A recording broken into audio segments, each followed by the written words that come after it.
अशोक वाजपेयी दलित लेखक संघ के कार्यक्रम में आए और उन्होंने कहा कि मैं तो जानता ही नहीं था कि इतना समृद्ध साहित्य लिखा जा रहा है। और वही अशोक वाजपेयी जब रजा फाउंडेशन के नाम पे चीजें कर रहे होते हैं, और इसके अलावा अनामिका को जब सम्मान मिलता है तो वो उनको पता नहीं होता है कि थेरी गाथा पहली बार अनामिका लाई है, कि उसके पहले थेरी गाथा पे काम हो चुका है, थेरी गाथा का अनुवाद छप चुका है, सम्यक प्रकाशन ने भी छापा, नहीं पता होता। तो वो जुड़ना नहीं चाहते, जानना नहीं चाहते, एक छद्म में जीना चाहते हैं। और उसके बाद जो वो फेलोशिप बांटते हैं, यहाँ तक कि यदि राहुल सांकृत्यायन को जो नवबौद्ध हैं, जो आज की तारीख में बौद्ध बने हैं, वो बहुत अपने को रिलेट नहीं कर पा रहे हैं राहुल सांकृत्यायन से, तो उन्हें चाहिए था कि राहुल सांकृत्यायन पे कम से कम रिसर्च बौद्ध समूहों से ही कराएं, ऐसे समूहों से कराएं जो राहुल सांकृत्यायन को उनसे जोड़ सके।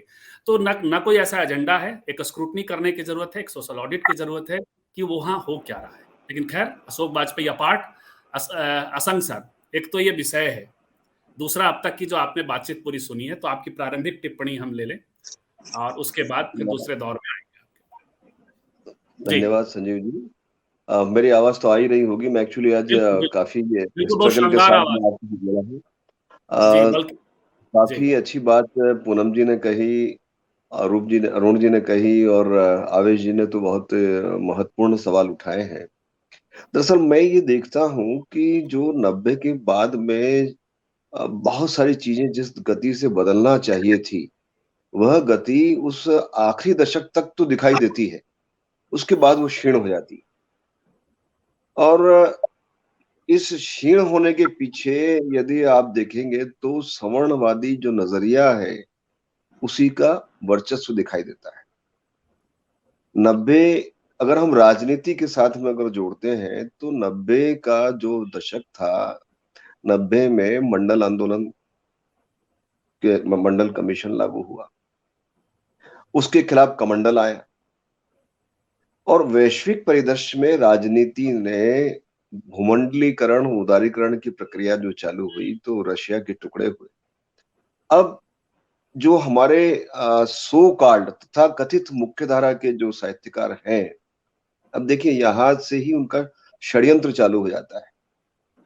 जो मुख्यधारा के साहित्यकार हैं वो हमारी बात नहीं करते, वो अपनी बात को, वो भी 90 के दशक के बाद की बात ही, 90 की या 91 के बाद की, 90 के बाद की कविता, 90 के बाद की कहानी, 90 के बाद का साहित्य, उस पर बात करते हैं।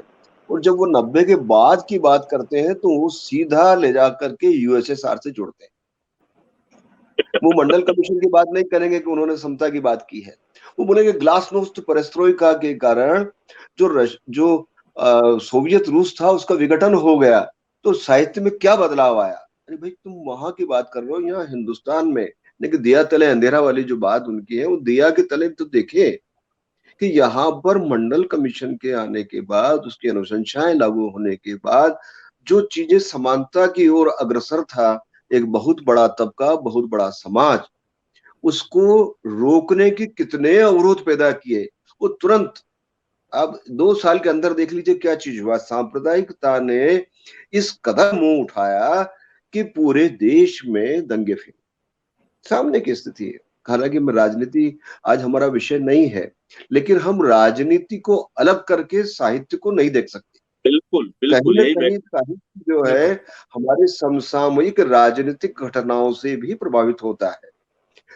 तो आप अगर देखेंगे तो 90 के बाद में मंडल कमीशन लागू होने के बाद जो आंदोलन हमारे विरोध में हुए वह, और सपोर्ट में हम लोगों ने जो कुछ किया वो सामने, 91 से 96 का पीरियड, बल्कि 91 से आप 95 तक का पीरियड अगर आप ले लेते हैं तो वो एक ऐसा पीरियड था जो समझौता परस्त था।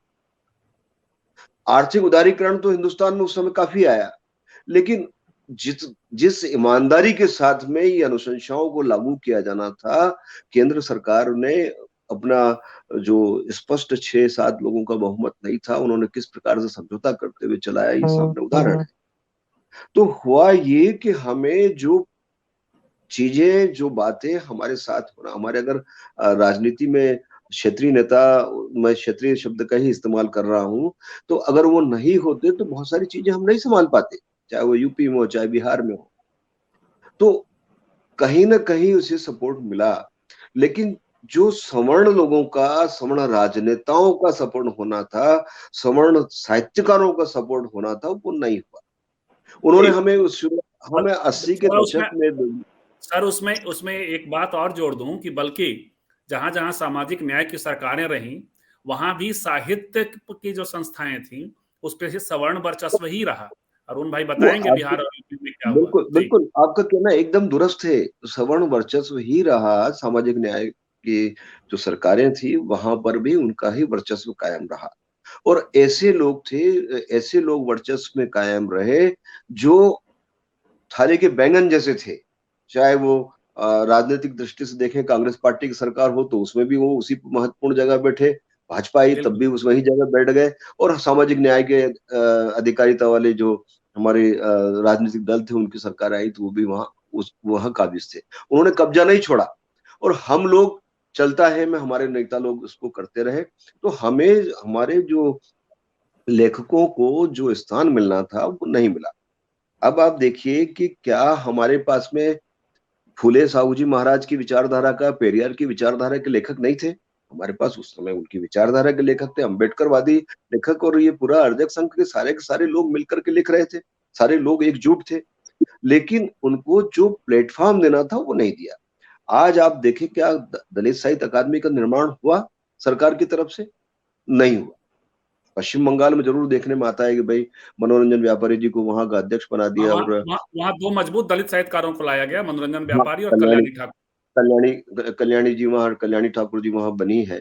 तो एक दो मजबूत लोग वहां, एक दलित साहित्य अकादमी बनी और उसमें वो पैरेलल समानांतर काम करने के लिए लगा। अब अगर हिंदी पट्टी की हम बात करें तो हिंदी पट्टी में दलित साहित्यकारों का कहाँ स्थान है? बिल्कुल। जो हमारे साथ के साहित्यकार है, जो बहुजन साहित्यकार है, उनका स्थान कहाँ है? छत्तीसगढ़ की अब शुरुआत भी आवेश भाई ईश्वर सिंह दोस्त के साथ शुरू होती है, साहित्य हाँ, अकादमी की। जी उनके साथ ही तो शुरू होती है, उसके अलावा तो पहले कुछ नहीं था। अब आप जी जी देखिए कि अभी रिसेंटली जो 2-3 आयोजन हुए हैं, उन्होंने सही सवाल उठाया कि हम लोगों ने कितना लिखा। मैंने इशारों इशारों में कल एक बात लिखी थी कि हास्य के साहित्य की परिचर्चा आयोजित आप कर रहे हैं, और दलित साहित्यकार या हास्य के साहित्यकार वहां 4 मौजूद हैं। भाई श्रोताओं में कौन है? सवाल ये उठता है कि श्रोताओं में कौन है? भोपाल में बहुत बड़ा आयोजन हो गया विश्व रंग के नाम से, 50 देशों के प्रतिनिधि आकर के बैठ गए। लेकिन इन सब के पीछे था क्या? हमारा एक सत्र बनाया गया कि हैसियत साहित्य का एक सत्र होगा। 500 साहित्यकार में 4 साहित्यकार हमारे बैठे हुए हैं, जिसमें एक मराठी के, 2 मराठी से हैं, एक हिंदी से हैं और एक गुजराती से। 4 मुझे दिखाई देते हैं। अब 4 साहित्यकारों में से, और श्रोताओं में हमारा दलित साहित्य का एक आदमी नहीं। यहां तक कि हर भोपाल की सारे जितने साहित्यिक संगठन है, उनको ये पता है कि असंघ घोष भोपाल में रहता है।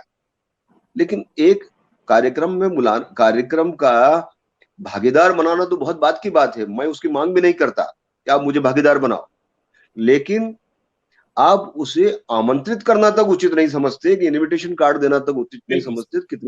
कितने दलित वर्ग के लोग जाकर के उसमें सुने? यही सवाल है। सवाल यही है। और हमारे अगर साहित्यकारों को वहां वो हाल खचाखच भरा हुआ दिखता है, लेकिन अगर उनको खचाखच भरा हुआ दिख रहा है कि हमारा हाल खचाखच भरा है, तो उसके पीछे मैनेजमेंट क्या है, उसकी तरफ हमारी दृष्टि जानी चाहिए। जी आते हैं सर वो लोग आपकी हमें ओर। सुनने नहीं आए। जी हमारी बातों को उस 4 दीवारी से बाहर तक ले जाने के लिए वहां कोई नहीं है। बिल्कुल। वहीं उन्होंने अपने ही लोग बंदे बिठा दिए, भाई आप बैठ जाओ, जिनको साहित्य से कोई सरोकार नहीं, वो लोग आकर के बैठे। जी तो कहने नरेंद्र का मेरा एक सिर्फ एक पिछड़ा मैं आवाज थी सर वहां, एक ओबीसी की आवाज थी वहां। नरेंद्र मोदी जी ने संदेश भेजा है विश्व पे वो। जी अब वो संदेश तो शुरुआत में भी था और आखिरी में भी था। आदिवासी दोनों तरफ वहां मुख्य कार्यक्रमों में शामिल थे। सर कहने का आपके। मेरा सिर्फ जी हाँ, आप पूरी जी बात कर लो एक। जी जल्दी जी। मेरा कहने का अभिप्राय सिर्फ ये था कि देखिए कि आदमी एक नाम के लिए, कि हमने हाशिए के लोगों का भी एक सत्र रखा है, 1 घंटे का सत्र है। उस 1 घंटे के सत्र में क्या बात हुई, किसने क्या बोला, ये वो 4 लोग समझते हैं। और जो बाहर जो सामने जो लोग बैठे हैं उनको उससे कोई लेना देना नहीं। ये विश्वरंग में तो भी हुआ, ये वहां नीलांबर में भी हुआ। रजा फाउंडेशन तो खैर वो अशोक वाजपेयी पैदा ही ब्राह्मणों के लिए हुए हैं, ब्राह्मण हुए हैं और वो समर्पित ब्राह्मण हैं, तो उनके यहाँ अशोक रजा वाजपेयी फाउंडेशन जी में भी होता है, अशोक आज तक वाजपेयी में जी हुआ। का अशोक वाजपेयी जी का भी युवा आयोजित हुआ था मंडला में, और मैं वहां दोनों सत्र में उपस्थित था, श्रोता के रूप में भी था। और मुझे कहा जी गया कि नहीं, आपको कल बोलना है, तो मैं कल जी बोलने के दूसरे दिन बोला भी। लेकिन जी उनकी जो विषय वस्तु थी वो तो हमारी नहीं थी। बिल्कुल। हमारी विषय वस्तु तो नहीं थी, मुझे सामान्य लोग की चीजों पे बात करना पड़ा। खैर, तो हम लोगों को ये हम उम्मीद करें कि रजा फाउंडेशन हमें बुलाएगा, आज तक हमें बुलाएगा, या विश्वरंग हमें बुलाएगा और हमें बोलने का मौका देगा, वो ना खाना पूर्ति के लिए तो हमें बुला लेंगे, लेकिन जी हमारी बात हमारे बहुजनों के तक पहुंचे उस मंच के माध्यम से, उसमें वो ये रोड़ा कोशिश पैदा होगी। करते हैं। वो रोड़ा जी पैदा करते हैं, वो बुलाते ही नहीं है। जी जब तो बुलाएंगे ही नहीं, तो जी आप वहां कितना ही बोल के आइए, बात वहां तक जहां जाना चाहिए नहीं जाएगी। बिल्कुल तो सर। मुझे तो ये मैं आपको लगता है आता हूँ। जी सर, कि आपकी ओर 90 के दोबारा। बाद का जो दो 90 के हाँ, ये बस मैं खत्म कर रहा हूँ कि 90 के बाद का जो दौर था, वो 90 के बाद के दौर में जो हमारा स्थान काबिज होना था, वो हिंदी में नहीं हो पाया, और केवल उसके पीछे सवर्णवादी मानसिकता है।